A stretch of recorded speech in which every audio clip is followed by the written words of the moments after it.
Estamos aqui para louvar e agradecer ao nosso Senhor, né? Louvamos a Deus pela vida dos irmãos. Eu não sei se fora mencionado, porque foi justamente quando eu fui tomar água, mas essa semana também foi aniversário do irmão Ariosto, esse fim de semana, que a gente possa estar orando também pelo nosso irmão.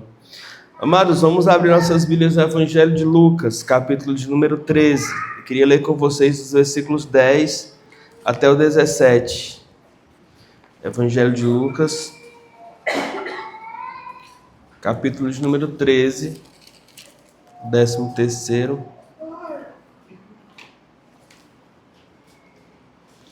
Versículo 10 ao 17.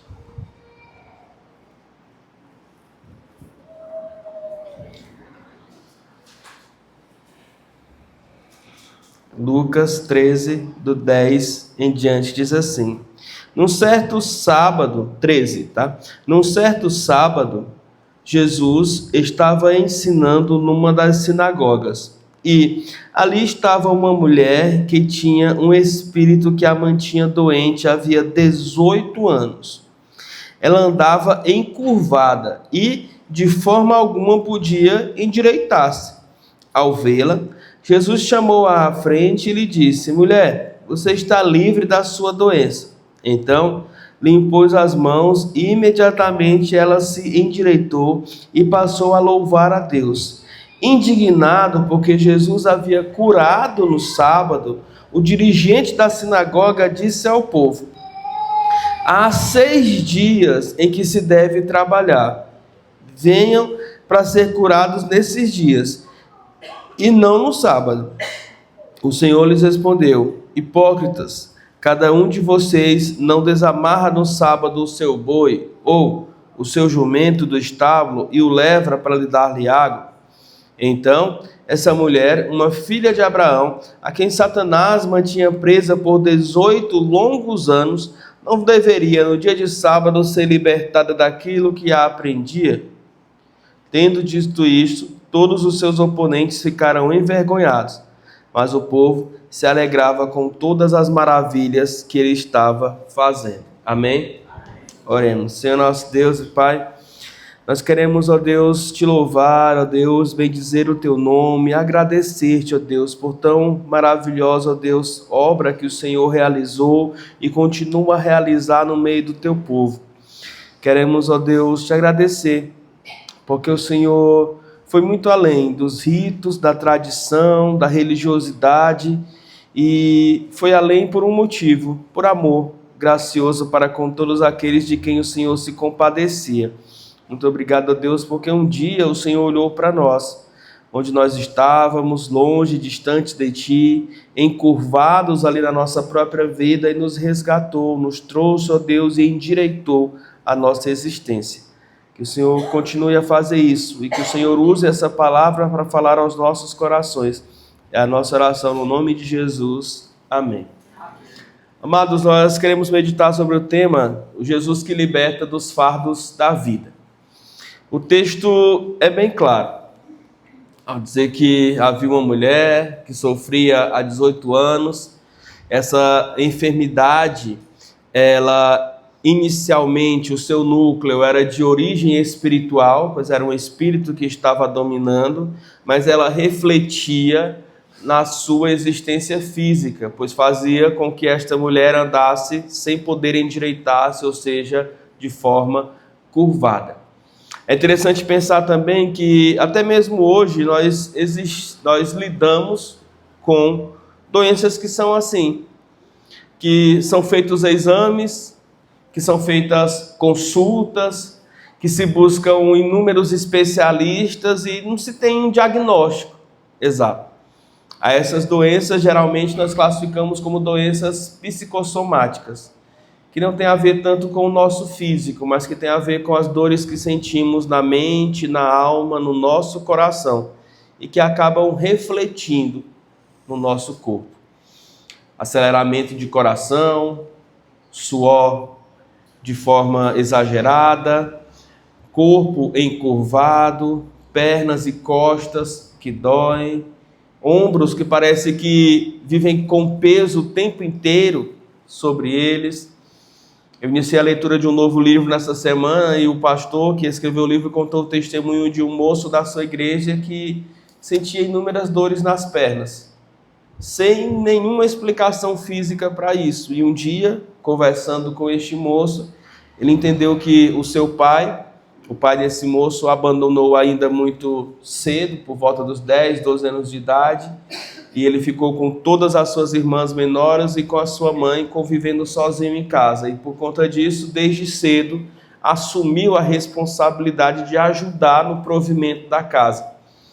Então ele entendeu que aquela questão desenvolveu nele o fato dele carregar consigo uma responsabilidade muito grande desde cedo. E também aliada ao fato dele nunca ter perdoado o seu pai. Em uma oração de libertação, de perdão, de entrega a Deus, ele imediatamente sente alívio nas dores das pernas e os remédios que ele já vinha tomando há um bom tempo passam a fazer efeito. Porque a dor não era apenas física, a dor era também espiritual, era no seu coração, era ligada a fatores emocionais. O fato é que todos nós sabemos o que é carregar peso, o que é carregar um fardo. Uns carregam sacolas, outros malas, mas existem fardos que a gente, como eu disse, não consegue ver com os olhos. Existem fardos que carregamos no coração. Existem fardos que estão somente na nossa cabeça e que as outras pessoas não têm acesso, não têm como ver, não têm como medir, nem como sequer pesar. O próprio Jesus, durante um tempo na sua caminhada, desde do seu julgamento até o lugar de cumprimento da sua pena, o Monte Calvário, o Monte Gólgota, né, o lugar da caveira, ao carregar a sua cruz, em determinado momento ele é preciso de ajuda, né? É chamado ali Simão, um sirineu, ou seja, um africano, que ajuda Jesus a transportá-lo. Isso porque, segundo os historiadores, Jesus estava carregando apenas uma das vergas que formariam a cruz na qual ele seria preso, não a cruz por completo. Mas ele nos ensina que precisamos de humildade, que precisamos de ajuda e que precisamos principalmente de um libertador. Aqui em Lucas 13 nós vimos uma mulher que há 18 anos sofria, não é dito se ela já havia buscado tratamento ou algum dos líderes para ajudá-la espiritualmente a expulsar aquele demônio da sua vida e retomar a sua normalidade, mas o fato é que mesmo depois de liberta, o que ela recebe é crítica da parte dos religiosos por conta do dia, pois o dia era mais importante do que fazer bem a alguém. E então Jesus lhes ensina, lhes dá uma lição e eles ficam sem ter o que dizer. E esse mesmo Jesus que cura esta mulher é o mesmo Jesus que, segundo Mateus, vai dizer: vinde a mim, todos vós que estão cansados e oprimidos, ou na versão mais conhecida, sobrecarregados, que eu vos aliviarei. Mas eu queria meditar com os irmãos essa manhã, como eu disse, sobre esse Jesus que nos liberta dos fardos da vida. E eu pensei, essa mulher tinha um específico, mandado, enviado por Satanás, por um espírito. Mas qual seria o meu? O seu? Os nossos fardos mais comuns dos dias de hoje. O primeiro deles, que eu pensei, foi o fardo do pecado. Porque o Salmo 38, versículo 4, vai dizer assim: as minhas culpas me afogam e são um fardo pesado e insuportável. Este é um salmo davídico, ou seja, Davi declara essas palavras, e ele então mostra para nós que na nossa vida os pecados podem se constituir como fardos. Eu diria que são como uma mochila cheia de pedras, que quanto mais tempo passa para que a gente confesse, quanto mais tempo passa para que a gente abandone, mais pesado se torna. Mais forte se torna, mais enraizado se torna, porque ele nos prende, ele nos acusa e ele nos afasta de Deus. E se tem uma coisa que nós sabemos que somos e precisamos ter a consciência disso o tempo todo, é pecadores. Porque todos pecaram e destituídos foram da glória de Deus. Mas a boa notícia, diante desse pecado que nos prende, nos acusa e nos afasta de Deus, é que Jesus levou sobre si o nosso pecado na cruz. Amém? nos libertou de tudo isso. Isaías 53, versículo de número 6 diz: o Senhor Deus fez cair sobre ele quem? Jesus, a iniquidade de todos nós. A iniquidade de todos nós. Jesus é aquele que nos liberta dos fardos do pecado. Você não precisa carregar esse peso sozinho. Você não precisa carregar essa angústia sozinho. Você não precisa carregar as consequências do seu erro sozinho. Você precisa ser liberto por Jesus. Você precisa sentir a liberdade que só Jesus pode dar. Certa vez eu estava assistindo um episódio de uma série e nela alguém que estava fazendo justiça por conta própria encontrou aquele a quem lhe tinha feito muito mal e o prendeu com algemas numa mesa metálica. E aquela pessoa ficou presa sem ter como sair dali. Quanto mais ela se mexia, quanto mais ela tentava girar os pulsos, mais se machucava, mais dolorido ficava, mais ela se tornava ali refém de toda aquela situação. E assim somos nós, quando tentamos nos livrar do pecado sozinhos, sem a ajuda de Deus, sem a ajuda de Jesus. Nós fazemos esforço, nós fazemos força de vontade, nós fazemos propósito, mas sem Jesus não há libertação dos pecados. Somente Jesus é quem nos cura, somente Jesus é quem tem a chave da algema que vai abrir e nos libertar do orgulho, que vai abrir e nos libertar da mágoa, que vai abrir e nos libertar da inveja, que vai abrir e nos libertar da soberba, que vai abrir e nos libertar de todo e qualquer pecado que tenha acometido o nosso coração. Aquele a quem nós somos recorrentes, aquele a quem sempre corremos quando estamos em apuros, aqueles que trazem, às vezes, momentos de satisfação e alegrias temporários na nossa vida, mas que nós sabemos não se comparam com a alegria de sentir-se liberto, livre por aquele que pode nos livrar por todo sempre, que é Jesus. O segundo fardo do qual nós precisamos nos livrar por meio de Jesus urgentemente são os fardos das preocupações. O evangelista Mateus tem um capítulo inteiro sobre isso, capítulo de número 6. Eu destaco algumas partes do versículo 25 e 34, quando ele diz: não andeis ansiosos pela vossa vida. No versículo 34, basta a cada dia o seu próprio mal. As preocupações são como sombras, que parecem maiores do que o que realmente são. Sabe quando nós éramos crianças que caminhávamos com pouca luz e o reflexo do nosso corpo gerava uma sombra e nós ficávamos atemorizados com aquilo? São justamente as preocupações. São questões que não são reais. São questões que não vieram a ter. Inclusive, eu já vi um testemunho de uma senhora idosa que diz: olha, na minha vida eu tive muitos problemas, mas a maioria deles nunca aconteceu. Ou seja, problemas que ela mesma criava, que ela mesma imaginava, que ela mesma fantasiava no seu coração, que lhe roubavam a paz, que lhe tiravam o sono, que lhe deixavam preocupada, que lhe deixavam com dificuldade na vida, mas que não eram problemas com os quais elas tinham que lidar. Irmãos, precisamos entender que nós não podemos perder no presente a paz que Deus já nos deu por conta de preocupações com o futuro. Não podemos perder no presente a paz que Deus já nos deu por conta de preocupações no futuro. Precisamos nos apegar e crer pela fé que o nosso Deus, que hoje nos abençoa, que nos já derramou a misericórdia dos dias de hoje, é o mesmo que estará amanhã trazendo sobre nós novas misericórdias.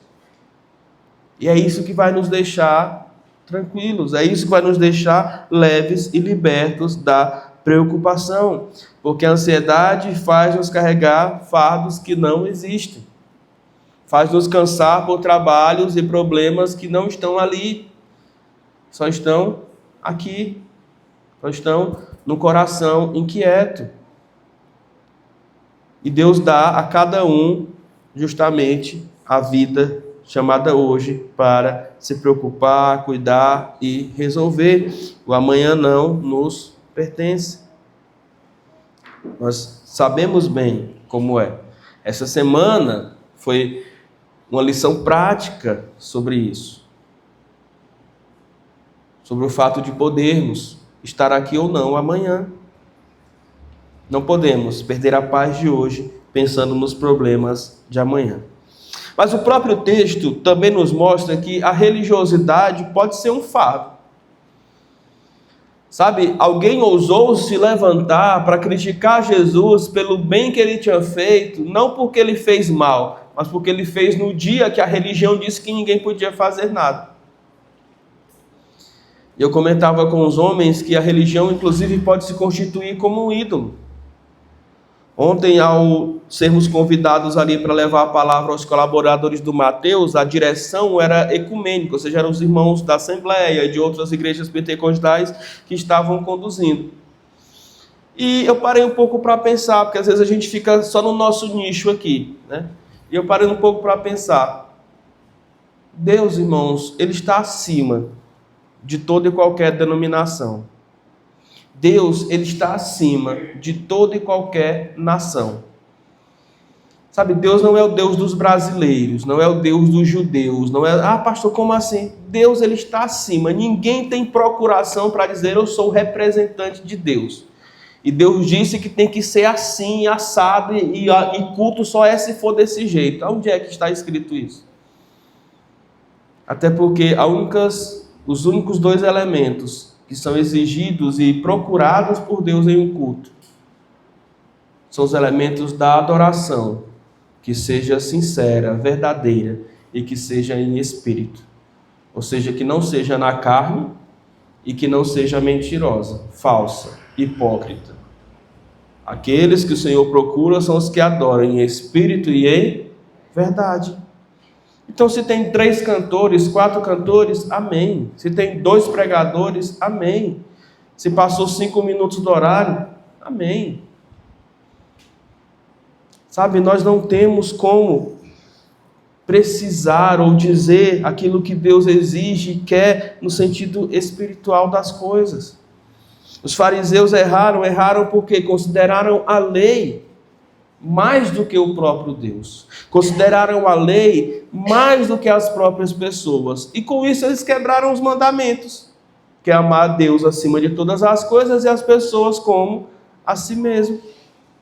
Em determinado momento, Mateus vai registrar no capítulo número 23, versículo 4, o seguinte sobre eles, nas palavras do próprio Jesus. Eles, quem? Fariseus, atam fardos pesados e os colocam sobre os ombros de homens, mas eles mesmos nem com o dedo querem movê-los. Ou seja, eles estão preocupados com regras. Estão preocupados com muitas coisas. E meus irmãos, às vezes na igreja, a gente tem regras que não mudam nada na nossa vida. E que são só preocupações externas. Eu estava falando sobre a liturgia, beleza. Mas eu posso falar sobre usos e costumes. Que diferença há uma mulher usar brinco ou não usar brinco para a vida espiritual dela? Que diferença há ela fazer ou não as suas sobrancelhas e deixá-las alinhadas? Que diferença há ela usar uma roupa que cubra as suas partes íntimas e que não dê espaço para a sensualidade, seja ela uma roupa social, seja ela uma roupa jeans, seja ela um vestido, seja ela qual o estilo de roupa for. Então as pessoas ficam presas em coisas que não têm referência prática espiritual, que não mudam a vida de ninguém, que não trazem arrependimento, quebrantamento, que não trazem confissão de pecados, que não traz crescimento espiritual ou edificação. Aqui, o fariseu da sinagoga se preocupou com um dia. Mas hoje não é dia de curar. Mas Jesus vai exatamente no ponto central da questão. Você é hipócrita. Porque hoje não é dia de fazer o bem a outra pessoa, mas você faz bem a si mesmo, quando vai lá na sua fazenda, tira os seus bois do sol e coloca na sombra, leva-os para comer no pasto ou no coxo e faz o que precisa ser feito. Então a gente precisa ter muito cuidado com rituais, com tradições humanas, com fazer algo para ser aceito pelos demais, porque a salvação não vem disso, a salvação vem pela fé, mediante a graça, e é pelo Senhor Jesus Cristo dada a cada um, porque por graça sois salvos mediante a fé, isso não vem de vós, é dom de Deus, Efésios 2:8. Então estamos atentos a nos libertarmos do fardo da religiosidade. Um último fardo que eu gostaria de destacar é o fardo que vem com a vida adulta, é o fardo das responsabilidades. Veja que eu comecei falando sobre o pecado, depois sobre as preocupações, sobre a religiosidade, e aqui não é algo que seja necessariamente errado, porque ter responsabilidade é bom, só que a gente precisa aprender a lidar com isso. A vida adulta traz muitos compromissos. É família, é trabalho, são contas. Para quem se envolve nos ministérios da igreja, são os ministérios da igreja, são ensaios, são apresentações, são aulas para preparar, são estudos para fazer, e isso não para, nem acaba e nem fica pouco, como dizem por aí. Mas quando assumimos esse papel, a gente precisa lidar com ele com responsabilidade, com sabedoria, porque Jesus não nos chama para viver sozinho, Ele quer dividir conosco o peso dos fardos que assumimos. Você não vai conseguir fazer tudo só, você não vai conseguir fazer muitas coisas sozinhos. Você vai precisar da ajuda de Jesus. O que acontece é que nós queremos muitas vezes trabalhar para Deus e nos esquecemos de trabalhar com Deus, com a ajuda de Deus.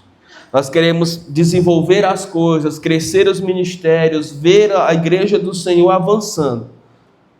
Mas nos esquecemos de orar e perguntar para esse Senhor qual é a direção que Ele quer dar para o seu povo. Qual é a direção que Ele quer dar para a sua igreja, para aquele ministério, para aquelas crianças, para aqueles jovens, para aqueles adolescentes, adultos, para a minha classe de EBD, para todos aqueles sobre o qual o Senhor me constituiu responsável. Não é na força do nosso braço, não é na capacidade da nossa inteligência, não é em razão do meu muito esforço, irmãos, a obra é de Deus, amém? É por isso que ela não para, é por isso que ela avança, é por isso que ela vai adiante, porque é o Senhor quem está à frente. Irmão, se a igreja do Senhor avançasse a medida e a capacidade da sua liderança, avançaria muito pouco. Mas é o Senhor quem dá o avanço, quem dá o crescimento, é o Senhor quem acrescenta dia a dia, é o Senhor quem edifica, é o Senhor quem fortalece. Porque é o Senhor quem faz com que nós possamos trabalhar com Ele e obter êxito, e colher frutos, e receber do Senhor. Desde que a gente faça exatamente aquilo que Pedro nos aconselha, em 1 Pedro 5,7, quando ele diz: lançando sobre Ele toda a vossa ansiedade, porque Ele tem cuidado de vós. Porque o Senhor é quem tem cuidado de vós. Tá? Imagine um menino, uma criança, né, que estava tentando ali carregar uma água, carregar um balde com alguma coisa dentro que o tornava pesado o suficiente para que ele não pudesse carregar. E o pai, vendo aquilo, se compadece. E de repente começa a fazer força também junto com aquela criança naquele balde, sem que a criança nem perceba. E aquilo se torna leve. E aquilo se torna fácil de transportar e de levar de um lugar para o outro. Assim é o Senhor para conosco. E mediante as orações que fazemos, o Senhor vai respondendo e agindo. E problemas que a gente vai dormir pensando: meu Deus, o que eu vou fazer? O que eu vou falar? Como é que eu vou conversar com aquela pessoa? Como é que eu vou resolver isso aqui? O Senhor na manhã seguinte traz a solução. O Senhor na madrugada te acorda, fala contigo, te responde, te traz um versículo, uma palavra, te traz uma visão clara sobre aquilo que você precisa fazer, como você precisa fazer. E assim tem sido como experiência na nossa própria vida. Portanto, para encerrarmos e não avançarmos tanto no tempo da EBD, eu queria trazer algumas aplicações para a vida, seja qual for o seu fardo. Primeira delas, confesse os seus pecados a Cristo. Confesse os seus pecados a Cristo. Irmãos, sem confissão, dificilmente há arrependimento verdadeiro. O salmista vai dizer, somente quando confessei os meus pecados, que recebi do Senhor o perdão. Não faz vergonha, irmãos. Se a gente errou, se a gente falou, se a gente fez, se a gente machucou alguém ou aquela pessoa não se sentiu bem, não adianta vir com a desculpinha, era brincadeira. Isso é desculpa de gente fraca. Isso é desculpa de gente de caráter duvidoso. É dizer, irmão, irmã, eu errei. Amigo, amiga, eu errei. Eu falei o que não devia, eu fiz o que não devia, eu passei do limite, eu estou aqui com hombridade, eu estou aqui com a minha feminilidade, que é uma palavra que está muito em moda, disposta a te pedir perdão. E aí cabe à pessoa a receber, aceitar e a reatar o relacionamento. Não é responsabilidade sua o que os outros vão fazer, mas é responsabilidade sua assumir os erros, assumir as consequências, assumir o que vai acontecer a partir dali. Existem muitas pessoas que caminham conosco e que se afastam de nós por nada. E a gente fica se perguntando, o que foi que eu fiz? O que foi que eu falei? Qual foi a brincadeira errada que eu tirei? Nós, às vezes, nunca vamos saber. Porque aquela pessoa não teve a coragem de chegar e dizer, olha, isso aqui me ofendeu, isso aqui me machucou, isso aqui eu não estou conseguindo liberar perdão para continuar caminhando contigo. Só que o tempo e o silêncio não resolvem nada. As coisas são resolvidas com diálogo, com conversa e, sobretudo, em relação a pecados, com confissão e verdadeiro arrependimento, porque só eles são capazes de liberar perdão e de tirar o peso da culpa. Em segundo lugar, entregue as suas preocupações ao Senhor. Irmãos, quando Paulo diz para que a igreja de Tessalônica ore sem cessar, ele não estava brincando, não. Oração, irmãos, é o oxigênio do cristão. 10 segundos, 30 segundos, 1 minuto sem respirar, a gente já está aí batendo a biela, como diz os mecânicos. E como é que a gente aguenta um dia todinho sem orar? E quando vai orar, aquela oração ali parece que estritamente externa. Descrevendo rapidamente como foi o seu dia e agradecendo para ir dormir. É conversar. Ontem comentava com os meus alunos da turma de teologia que quando Jesus é assim, apartai-vos de mim porque não vos conheço, não é porque ele não sabe o seu nome, não sabe o seu CPF, não sabe qual é a sua família, não sabe onde é que você mora, ele sabe. Não é esse conhecimento de ouvir falar, de saber quem é, não, ele sabe. Mas é um relacionamento. Como é que está o seu relacionamento com Jesus? E oração é relacionamento com Jesus. Jesus está sabendo dos seus sonhos, dos seus planos, dos seus projetos, das suas dores, dos seus fardos. Você está conseguindo dormir e descansar, sabendo que não é com você, por você, não é você que vai fazer as coisas, mas é o Senhor que vai te usar, que vai resolver e que vai trazer sobre a sua vida a paz que só Ele pode dar. Muitos falam sobre paz, muitos pregam sobre paz, mas muitos vivem sem paz, sem desfrutar da verdadeira paz que só o Senhor pode nos dar. Em terceiro e último lugar, precisamos aceitar o jugo de Jesus.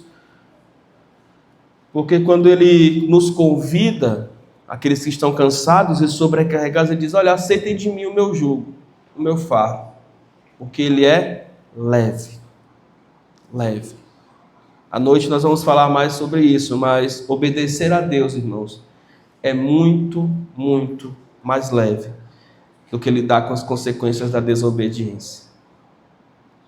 Você pode achar duro, você pode achar difícil, você pode achar, mas o Senhor está me tirando toda a alegria da vida.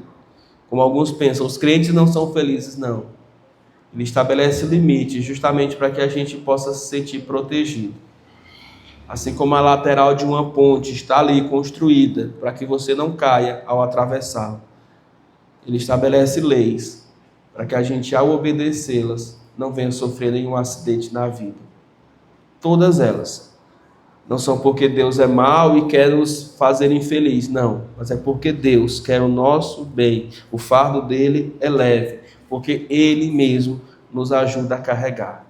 Porque ele mesmo toma sobre si as nossas dores. Porque ele mesmo sofreu como um de nós aqui.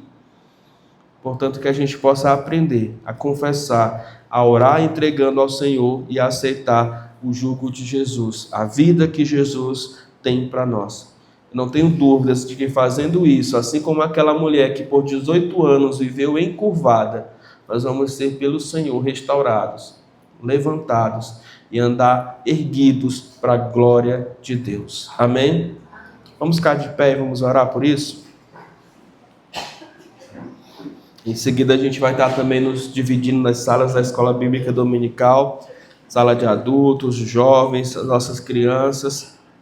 No nome de Jesus, oremos. Senhor nosso Deus, Pai, nós a Deus te agradecemos, Jesus. Te agradecemos porque o Senhor se compadece de nós. O Senhor é aquele que veio ao nosso encontro e vem diariamente ao nosso encontro. Quando os outros, ó Deus, estão nos vendo por aí encurvados, quando os outros estão muitas vezes nos vendo por aí, ó Deus, sem poder fazer nada. A nossa oração, ó Deus, é de gratidão ao Senhor, porque o Senhor é quem nos liberta do jugo do pecado, o Senhor é quem nos liberta do fardo da ansiedade, o Senhor é quem nos liberta, ó Deus, do fardo das responsabilidades multiplicadas, o Senhor é quem nos liberta do fardo da religiosidade exacerbada, quando às vezes queremos, ó Deus, saber mais do que o Senhor, dizer aquilo que o Senhor não disse, ou cobrar dos outros o que o Senhor não está cobrando.